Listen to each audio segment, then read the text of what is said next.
Mafia 2 is it's a third-person action-adventure game set in a fictional city in the east coast of America during the 40s and 50s. It charts this guy, Vito Scaletta's sort of rise into a life of organised crime along with his buddy Joe.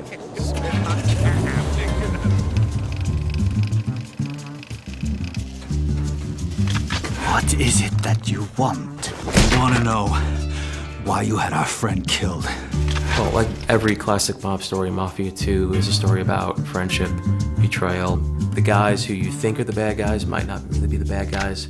Your best friend might be the bad guy. The thing that's really important to us is this sort of cinematic storytelling that the guys here at 2K Czech can sort of achieve. Something we're really proud of, something we've invested so much time and effort into making sure it's perfect.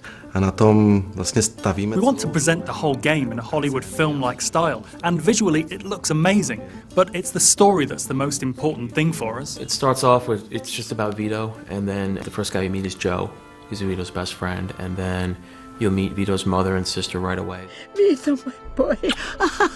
My boy's home. Vito's a nice guy, he has strong morals, he doesn't kill people because he wants to, he kills because he has to. He just wants to get a bit of money, a bit of respect and a bit of power. Vito doesn't aspire to be the Don. Here's your 300 bananas. I'm taking my cut as the middleman. Next time, you're on your own. All right. Thanks, Joe. When I first got the first version of the script, one thing that really stuck out was that it was a buddy story. It wasn't just one guy on his own doing what he wants. Like I said, I know people. You get all the official paperwork tomorrow. Joe's sort of a shoot first, sort of ask questions later sort of guy, you know. Joe is the guy who comes up with the schemes and or tries to come up with the schemes, and Vito kind of makes sure that they both don't get arrested or killed. Joe just makes some pretty dumb decisions through the story, you know, and Vito is just left to sort of like deal with that and sort of get Joe, his best buddy, out of these scrapes. Don't worry, I thought of everything.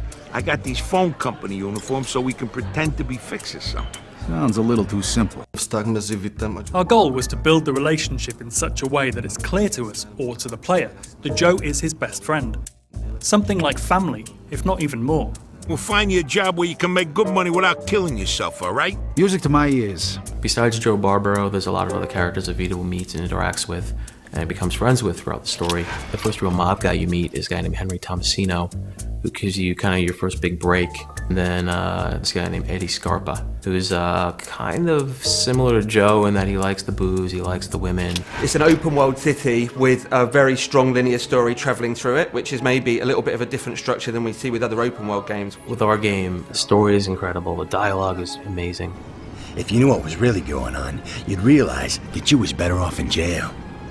But that don't matter now anyway. What we wanted to chart was this guy's rise through the ranks of the Mafia. The Mafia is pulling the strings. If you're ordered to do something, you have to do it, even if you don't agree. Otherwise, you won't survive, or you might lose a friend, or even your family. You're gonna do us all a favor, and if I refuse, you die. The life of a mobster isn't what it's all made out to be, you know. It's not all really glamorous, you know. It has some really bad things that happen to it, and we really explore that during the story. I think it's really interesting. People are going to really enjoy it. What'd you say your name was? Vito. I need someone to give him a little nudge.